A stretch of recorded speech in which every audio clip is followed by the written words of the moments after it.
Hello, everyone. Welcome back to Soft Power Project.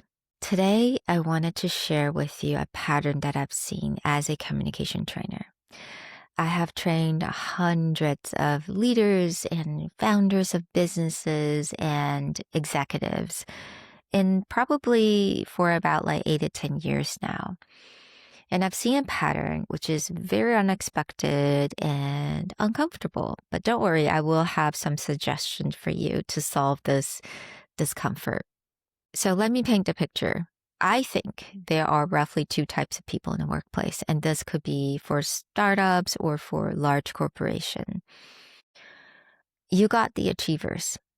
The achievers are the ones who think critically. They're always there to improve themselves. They're the ones who buy books and listening to podcasts and take extra lessons on the side. They're always challenging the status quo. They're not comfortable just kind of staying put. The biggest driving force for them is to grow personally. So they're always there, growing themselves, growing the team, growing the company. And then you have the cruisers. Cruisers are quite tricky because in the very beginning, they seem incredibly impressive. They're the ones who knows how to present, how to talk big ideas. But after a while, you're going to realize that cruisers don't actually do a whole lot. They don't execute. They may pick a lot of problems that they're seeing, but they don't actually do anything to resolve their problems. They stay very visible in all of the meetings. They talk a lot. But if you're really listening to their words, you may find that there is not much of a substance behind those words. And that's the cruisers. And the pattern that I'm seeing, which is very unexpected and uncomfortable, is that when it comes to promotion, it's the cruisers who gets promoted. It's not because they are more capable. It's because they are safer. Safer for the leaders. When the leaders gets really uncomfortable being challenged or being exposed or having to face their own insecurity, they're not going to promote someone who is very capable. They're going to promote someone who is comfortable, who's safe for them. And that is the pattern that I'm seeing a lot, is that a lot of leaders these days, because they're facing so much uncertainty in the world, they're very uncomfortable with what they don't have.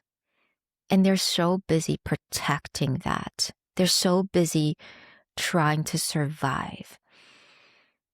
They're just protecting themselves. And that's why in a couple of episodes before, I talked about how there aren't a lot of communication problems, but there are a lot of ego problems these days. So what do you do in this kind of situation? I think it's really unrealistic to say that you need to leave your job right away if you find yourself in an environment where leaders don't want it to grow. Because you know what? The job market is very tough right now, and you gotta, pay the bills and put the food on the table. So I would suggest this. Number one, boundary setting. Boundary setting, I think it's one of the most important soft skills that you need to cultivate more than anything else these days, especially in the workforce these days. And if you have never really thought about what your boundaries are, and I had to learn it the hard way because I was a people pleaser for all my life, and I didn't even know what boundaries are. I would say this. Here's a tip. Follow your anger. Follow your frustration. I know those emotions are not exactly the ones that you wanted to experience or wanted to kind of like dissect and explore, but they will tell you exactly what your values are. Let's say someone said something to me and it's the tone of voice or it's the content of it. Then I know that, oh, I need to be respected. That is not okay. Then I know what my boundary is. Another thing about boundaries, I would say this again and again, is that it's not about telling other people what not to do or what to do. Is about holding that boundary. Is about what you will do when the boundaries gets crossed. Because here's the thing, people will cross the boundaries again and again. They will try to test your boundaries. But it's about holding that boundaries, making sure that you don't let them take advantage of that again and again. Not even once, to be honest. I think I had experience where I think it to myself, oh, maybe I'll let this one slide. I think it's okay. Just one time, they will not do it again. If I just tell them again what my boundary is, they will not do it again. No, they will do it again. So holding that boundary, I think it's the most important thing about setting boundaries. Number 2, what do you do when you find yourself in this environment? I would allocate what I wanted to feel from work to something else.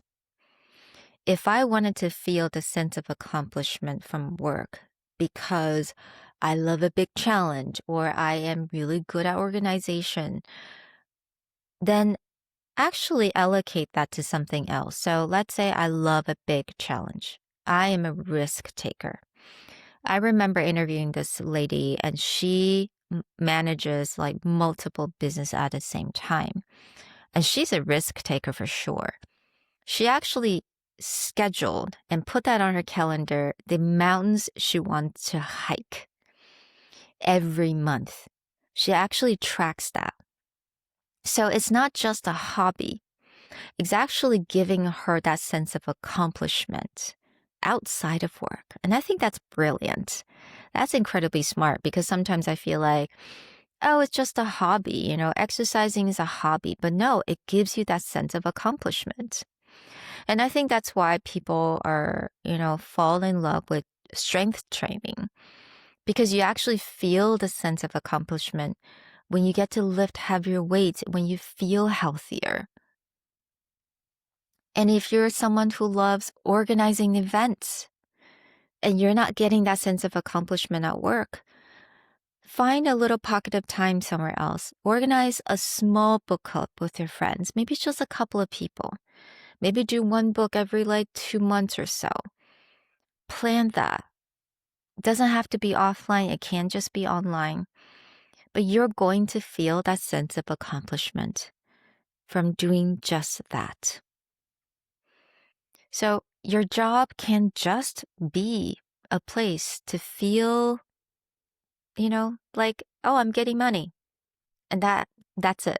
And I think it's hard for achiever because I think for a lot of achievers, we all want to feel that sense of accomplishment or just to feel really rewarding from the job because we pour our heart and soul into it. And we just needed to make that adjustment now. You're still achievers, but you can definitely allocate your sense of accomplishment or what you wanted to feel in other places. I hope this advice is very useful. Now, if you have other tips and tricks on how to survive in this chaotic world, let me know because I would love to share that with everyone. Make sure to give this video or podcast 5-star, leave a review, and also like and follow. I really, really appreciate it. Thank you so much for joining me today. I'll talk to you guys next time. Bye.